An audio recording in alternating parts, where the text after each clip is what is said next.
starts beating his ass to the beat of his own music. Alright, y'all, so I ran back Amazing Spider-Man 2. And gotta say, this film was some good ass shit. No goons, I did not get dropped on my head when I was a fucking child. This film was actually not that bad. And it's coming from a guy, when I last saw this film, I was 10 years old when it came out. The next time I saw it, it literally was watching a dude clowning on the movie saying how trash it was. But this time I ran it back to have my own opinion on this fucking film. Just like I ran back Amazing Spider-Man 1 and I said that movie was not that bad. And I ran back now this movie. This movie really is not that bad of a film. And I know there's a lot of y'all that's not gonna agree with me. And that's okay. I'm not asking y'all to agree with me. I'm just asking y'all to just hear me out and let me talk about why I like this film. And why I have a fun time doing it, because there's a lot of fun shit that happened in this fucking film that I'm gonna meme on. Like I said in my last video, to me, movies are made to entertain the viewer. And that's what we forget nowadays, man. It could be some of the most trash you ever fucking seen in your entire life, and someone will still find that entertaining. And that's what I love about movies and TV shows the most, man. It's made to entertain the viewer. It was entertaining to me, might not be entertaining to you, and that's okay. So now we got that out of the way, let's talk about Spider-Man and Suga. This man Peter was not giving two fucks in this film, and this man Electro really is about that action. And then there's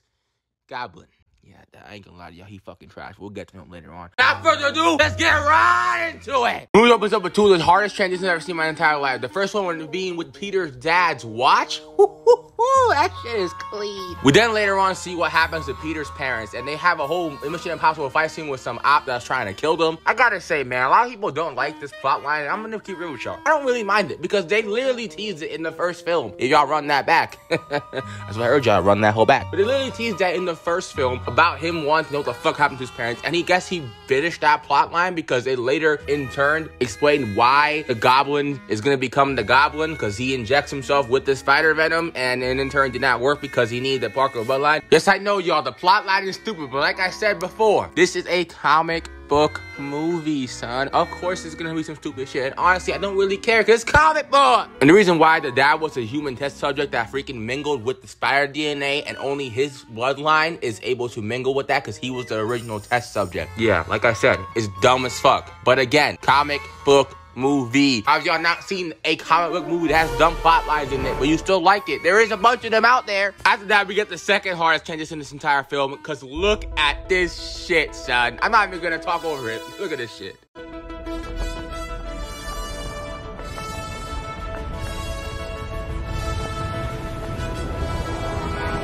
And y'all call this film trash? This shit has to be one of the hardest openings I ever seen for a Spider-Man movie, son. This shit is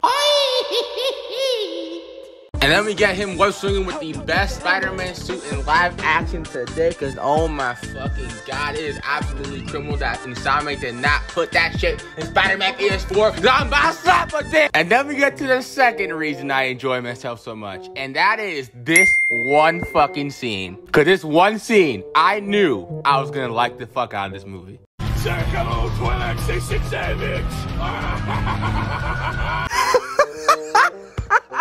Oh my god, I love this shit, man. What in the One Piece laugh was that, yo? This movie's actually spectacular. As y'all can see, I'm one of the people that does not like to take things a little bit too seriously in my superhero films. Sometimes I just like some goofy shit. I'm the same dude that likes Spider-Man 3. I might have to do a video on that hoe too. Let me know in the comments y'all want to see that shit. So Spider-Man catches up to the Rhino, and like always, as the menace that he is, starts talking his shit and having his fun with this motherfucker. And some common complaints with this fucking film is like, why didn't Spider-Man stop the Rhino when he had that chance? Why is he fucking around? And I say this to you. I don't give a fuck! Cause I don't know what movie y'all watching. This ain't fucking Spider-Man. This is Spider-Menace. And Spider-Man doesn't give a fuck about saving motherfuckers. As we already know, he just give a fuck about having a great fucking time, son. And I personally like this scene a lot, cause again, Spider-Man talks a lot of shit. You mean tell me he won't do this shit? Come on, son. He did that shit back in Spider-Man PS4. Don't believe me? Look at this clip. What's up with that glowy stuff on your hand? Are you guys ghosts? Never fought a ghost before. I mean, I've fought specters, but, you know, technically specters aren't ghosts.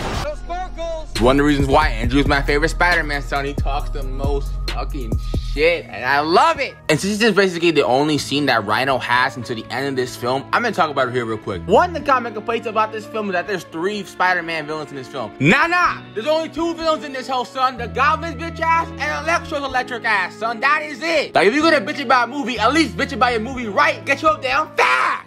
And then we meet Max Dillon, son, a dude carrying a bunch of nice blueprints that are very important. Now, as y'all can see, his G the fuck up DLC pack is not kicked in yet, cause this man out here looking like Steve Urkel. Like, whose mans is this? So Spider-Man leaves after fucking around with the Rhino for a little bit to go save Electro's electric ass, cause you know he needs his token black eye save for today. Spider-Man tells Electro that I hear my eyes and ears out there, alright? And then he goes right back into the action and catches a fade with the Rhino, stop his ass. And again, another problem people have with this film is that the fact that Jamie Foxx's character Max Dillon Electro is very weird in the beginning of the film. And I gotta tell you this, guys, Electro in the comics is a mental dude, okay? I don't know if y'all noticed, this guy wants to become pure energy. I don't think he's all there in the head. The only thing in this film was give him a reason to be a mentally unstable person. He purely has social interaction problems with that one scene. You can tell he has problems. It actually makes sense on why he turns on Spider-Man later on in the film. I will explain that later on. Just to clarify, y'all, this dude has clearly mental problems. He's not all there in the head. In the comics, he's not all there in the head. In this movie, the only thing they did here differently would just give you a reason to show you that he's not all there in the head. Then the Rhino started having the cops go do a whole gridlock against the road. So after that, his homie started spinning the block on the cops. But Spider-Man just comes for the fade and fucking packs up these dudes mad easily. And then Spider-Man goes to the back of the truck to get the glutonium. That is a radioactive material and is highly explosive. And again, people get Spider-Man and shit for not saving these people that got ran over by the Rhino. My boy in the back of the truck trying to stop this highly radioactive fucking chemical, whatever the fuck this shit is, hitting down the city. So of course he has to make a decision to whether or not to let this go or let the glutonium explode over the city. He made the right call because it would have caused massive more damage if he did not do this. As he has all of them, one of the glutonium vials leak outside the fucking truck. So my man bags up the other fucking glutonium vials and chases after the other one. But as he grabs the last one, he gets hit with a fucking car. He sticks to it, so he's fine. Then he gets a call from baby girl Gwen. And Gwen tells him that, my man, you missing like the whole entire graduation, my boy. It literally just started. Where are you? And this is what people do not even point out in this film, that they always want to just talk shit about it. This man in the beginning of the film already is making a decision that whether to chase the Rhino or miss half of his fucking graduation. This man literally arrived late to his graduation. They called his name, and that is when he luckily arrived there. Like, Spider-Man's choices have fucking consequences. And I love it. And I know you see baby girl here, son. And I had not talked about her in my last video, and I feel absolutely disgusted because I should have mentioned how good of a love interest Gwen really is in both these films. And I'm so glad I waited. Even though she dies in the end of this film, he is still riding for the set for Peter. Even after they break up, she literally break up for him for a reasonable reason due to Peter's PTSD and her not wanting Gwen around him. That's why they break up in the first place. Even after all of that, she still rides for the set for this man. I gotta respect. She is 100% a ride and die chick, bro. Like, before fucking MJ from Tom Holland's verse, it was Gwen for me, bro, and it still is to this day. Gwen is the best love interest. Ain't nobody topping her. And don't even get me started on Spider-Gwen, because that bitch got me manipulating my boy Miles' heart. No wonder why he cut the damn rope. She's like, oh my god, Miles, wait, don't cut the rope, giving him the fucking puppy eyes. Bitch, please, no wonder he cut the fucking rope. If I was Miles, man, would have sucked the shit out of her too. And then at the end of the movie, she wanna go over here, start riding for the set and be like, oh my god, Miles, now I got team my own. Shut the fuck up! Say it again! Say it again! Spider-Man eventually reaches up to the Rhino and is about to fucking catch his man lacking, but then the Rhino rams right into a fucking bus full of people. But Spider-Man in slow fucking motion saves the people on the fucking bus, and he's a father walking his daughter across the fucking street. Rhino gets out the fucking truck and starts spraying down Spider-Man with his assault rifle. But Spider-Man, getting like he's a G that he is, weaves that shit in mid-air. Shit's so good. And then this man knocks the gun out of his hand. But then Rhino throws a fucking KSI level fucking punch. No wonder why his ass packed your ass. Look how wildly you're swinging. Really, nigga? Like, man, stay in the damn suit. You can't swing for shit. Then this man pulls his fucking pants down, showing the whole world his tighty whities. Like, bro, anybody want to see that shit? And then Spider-Man dips, knocking his ass out with his own gun that was in midair, son. Later on, after Peter and Gwen break up, now a montage of Spider-Man doing Spider-Man things such as hanging out with little kids and saving them. I ain't gonna lie to you, this is my favorite part of the entire fucking montage. Saving hoes. Gotcha, bitch. And of course, stalking Gwen without her knowing. Peter, what the fuck is your ass doing, bro? Did you not learn from the last movie? What I told you. You're trying to get that base, which you already got, and not trying to catch that case. One day later, we finally meet Harry Osborn, who's visiting his dad, who was dying in bed from like the Osborn curse or whatever the fuck this shit is. And this is, for me, the worst thing in the entire film. And it's not what Harry does as a villain that is bad, because him killing Gwen was actually really good. And like the friendship between basically Peter and Harry is what I think is complete trash. Because the movie tries to make you believe that these two have been friends for years. We get a scene of these two fucks skipping stones and shit and telling about all the great times they had. But it just comes across as just not believable. Because this dude was not mentioned at all throughout the whole entire first movie. He was not mentioned, period. I'm supposed to believe that y'all are some great friends? Get the fuck out of my face. And another thing people give this movie shit for is the whole entire Harry fucking plotline where he's trying to fucking get Spider-Man's blood so he can cure himself of the goblin disease. I was really thinking like this movie is fucking stupid as hell. Now we all know that Spider-Man actually can self-heal. This movie was not lying about that. Spider-Man can't do that. But can spiders do that shit? Hold up. Can spiders self-heal? Okay. Let me see this shit.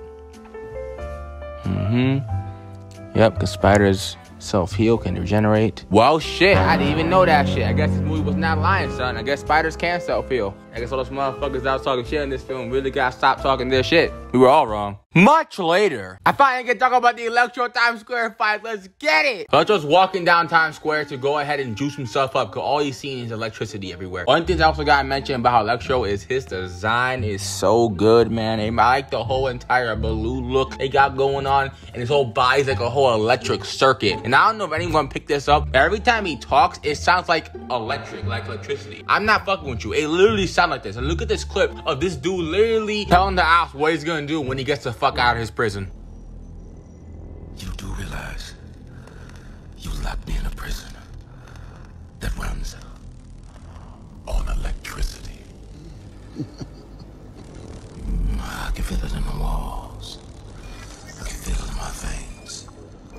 No matter what you do, Doc, you can't contain it.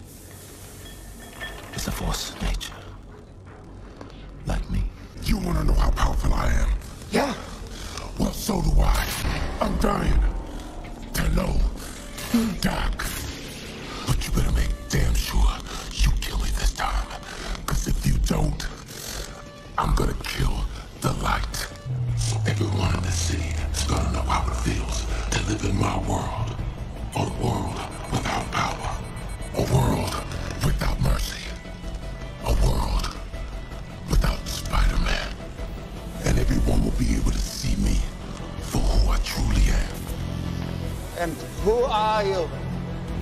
Don't you know? I'm Electro. So tough! And people call him trash? And Electro's theme, it goes so fucking hard. Like, I don't know what the fuck Hans Zimmer was doing back there, but he was straight up cooking for this whole entire OST. Yo, just listen to Electro's theme and Spider-Man's theme. They go so fucking hard in this movie.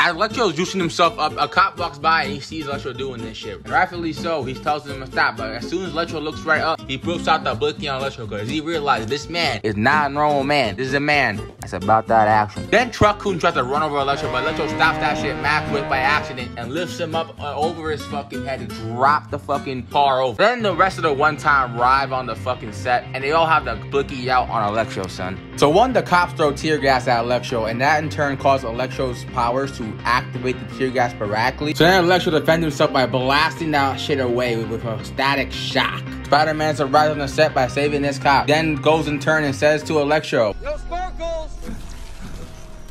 Hey, how you doing? fucking best Spider-Man. He talks so much shit. Spider-Man and Electro have a conversation, and Spider-Man out here is really actually trying to talk him down. And for a while, there's actually working against Electro. You have a misconception about Electro that turned on Spider-Man because Spider-Man did not know his name. Nope. Nah, that is false. Electro turned on this man because, guys, it is already heavily implied that this dude has clearly mental problems and he's not all there in the head. He clearly has some sort of mental problems up in his brain. My man literally earlier in the film was talking like as Spider-Man was there in his own Spider-Man voice, like he was talking to a whole imaginary friend. That's how gone this dude was, bruh. In his mind, that when Spider-Man fucking told those cops not to shoot at him, and then the cops shot at him, really thought in his mind that Spider-Man was using him just for clout. So when Spider-Man saved that guy, all the screens at Times Square show Spider-Man. And that's when in his mind, he thought that Spider-Man was only there for clout, and he was not trying to fucking save him. And after that day, Electro's G the fuck up DLC pack became at 100%. This man said the electric blast right at Spider-Man and the people behind him. And then we get this dope as hell slow motion fucking Spider-Man saving all of these motherfuckers, and it looks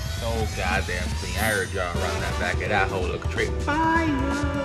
Electro says it's time to light my candle and starts blasting away at Spider-Man. Spider-Man then decides to grab a fire hydrant, try to throw it at this man to get some water on him. But unfortunately, Electro blasts him, but then the fire hydrant also hits fucking Electro away into the Times Square building. Then Electro, with this menacing look in his eye, looks around and sees all the connection power circuits to everywhere here on the set. So this man then juices himself up to freaking cut the whole entire power off of Times Square. Only to start a whole electric shock blast and causing destruction and everything around the whole entire set. Oh yeah, G the fuck up back really hitting hard, my boys. Look at this motherfucker. Electro trying to use his electricity power to electrocute motherfuckers on the set, and clearly he's fucking missing. Go look at that shit. God damn, man. You got aim, my boy? And then Spider-Man is fucking blast this motherfucker with a fire hose, son. Nah, bro, like I said, you thought he was done? That is how Spider-Man packs him for their first fight. Much later. So Harry is psychologically manipulating Electro here to convince him to help him break into Oscorp and kill Spider-Man. And it works, and Electro breaks free of his cage, and he electrocutes everybody there in the set except Harry. They're in Oscorp, and Electro kills this motherfucker mad fucking quick, son. And then Harry walks on in on the set with his whole Bully Maguire fit on, with his hair down and everything. So this man really out here talking crazy, saying that I need the Spider Venom and you're gonna give it to me, my boy. But this man obviously disagrees and starts talking shit. So Electro fucking zaps his ass and then jumpstart his heart so they can get to the bonus round. Like I said, these two were not really that bad of villains. To be fair though, Dane DeHaan is like he's trying too hard every time he's like being a villain, and it sounds way too goofy, even for me. And that's saying something. And with phase 1 complete, Electro heads to the power grid. Later that same night, as Peter and Gwen have the romantic time on top of the ridge, Electro cuts the whole entire power to the whole entire city, cock blocking my boy. And since Spider-Man can't touch Electro with his webs, Gwen comes up with the great idea to magnetize his fucking web shooters. And with that, Peter leaves Gwen there, much to her displeasure, to go catch the Fade with Electro. Spider-Man arrives on the set, sees Electro there waiting for his ass. And after that, their chase begins. It ends at the power plant where Electro is telling him that I'm gonna be a god to these people. But of course, Spider-Man, being the man that he is, has to get his one last shit talking in. A god named Sparkles? Electro ain't letting that shit slide, so he tries to blast Spider-Man with an electric charge. Spider-Man leaves that shit to head to the damn water reserves. He tries to open that shit up to spray his Electro down again. But Electro's like saying, nah, my boy, ain't happening this time. He blasts Spider-Man away. Spider-Man takes the rebound kick, knocking his ass sideways. But then he tries to blast Spider-Man again. Spider-Man weaving that shit, grabs the debris, and then smacks his ass in the dome piece. Spider-Man does a whole slingshot attack, tackling Electro down to the ground. But then Electro gets the upper hand, choking this man out and trying to fucking electrocute his ass with his fucking mouth. This nigga serious? And since his breath's too hot, Spider-Man knocks his ass off. Tries to web him up. Electro tries to fucking electrocute the webs like last time, but since Spider-Man's webs are now magnetized thanks to Gwen Stacy smart ass, he then picks him out, drags his ass fucking down to the ground. But that caused a whole static fucking blast, knocking Spider-Man away too. And then Electro does one of the most disrespectful things I ever seen in my entire life. This man starts beating his ass to the beat of his own music. Oh my god. And y'all call this movie trash? Electro's about to fucking kill Spider-Man. Gwen out of nowhere fucking runs this dude over with a cop car, knocking out Electro temporarily. And once Spider-Man displeasure, Gwen sits around telling him, this is my choice, my boy. If I get got, I get got. Like I said, ride and die, shit. And they come in with their plan to overload Electro. And with the help from Gwen, Spider-Man overloads Electro, killing his ass. And just when we thought this movie was over, we are greeted with the worst fucking thing in this entire film. What the fuck is this? Oh my god, it's disgusting! I thought the design was bad. Nah, this takes the case. This is the worst design I've ever seen in a Spider-Man movie. Look at him! It's fucking disgraceful! Looks like if the Hobbit has sex with a retarded hyena, and boom, you got the Goblin's design! It's trash! Gotta at least put a mask on the dude or something. He even got that shit, like he looks so bad.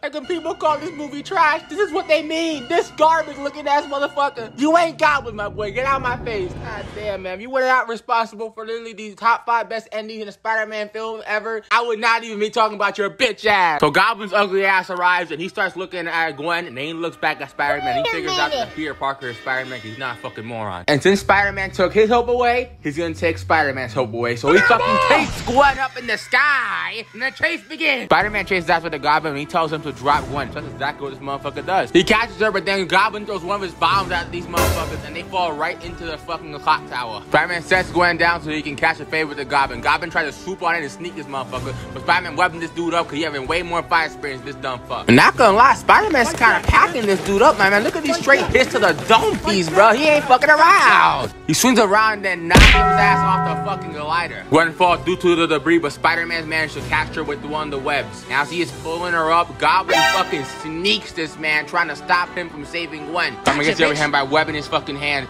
and then as Goblin is choking him out, my man wraps a web around his neck to have the gears choke out Goblin. As that's going on, Fred that is holding Gwen's web is fucking gonna break because of the clock tower going on. Spider-Man's trying to stop it as best as he can, but then it breaks. And in slow motion, Spider-Man does indeed pack up Goblin, and he chases right after Gwen to try to save her. But unfortunately, when he webbed her, their neck snapped. Spider-Man heads down there to check if Gwen's okay, but unfortunately, it is already too late. And I am not going to lie to you that this performance by Andrew Garfield in this one scene made it into my top 3 Spider-Man scenes of all time just because of this man. Because he fucking absolutely kills it in this scene, son. Just look at this shit. Gwen! No, please, please.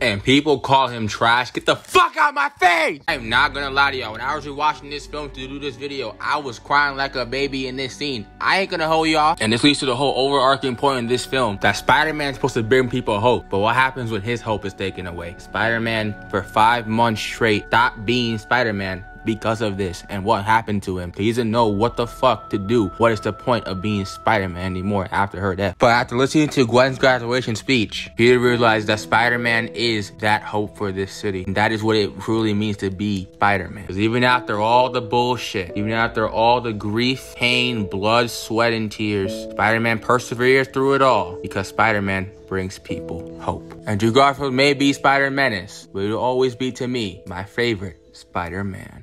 Yeah, that's my little review on Amazing Spider-Man 2. I hope y'all enjoyed this extra long fucking video for y'all. And I gotta say, man, appreciate all the damn support we've been getting on this channel recently. Y'all the real ones, man, on God. If y'all did enjoy this video, man, give it a like and subscribe if you are new. And share with some of y'all homies, man. Spread the laughter around, man, because that's what we do on this channel, man, to make y'all entertained. Hopefully, y'all have a great day after y'all watch these videos. And comment down below, because I do read every comment. I always love hearing y'all thoughts on the video, or if y'all enjoyed it or not, or if y'all laughed at any part of the video, man. I always love hearing y'all thoughts about it. And who knows, maybe I'll do another Spider-Man video, some of the other Spider-Man films. There's still the other ones I haven't talked about on this channel, but that's tired of it, y'all. Anyway, love y'all. Peace!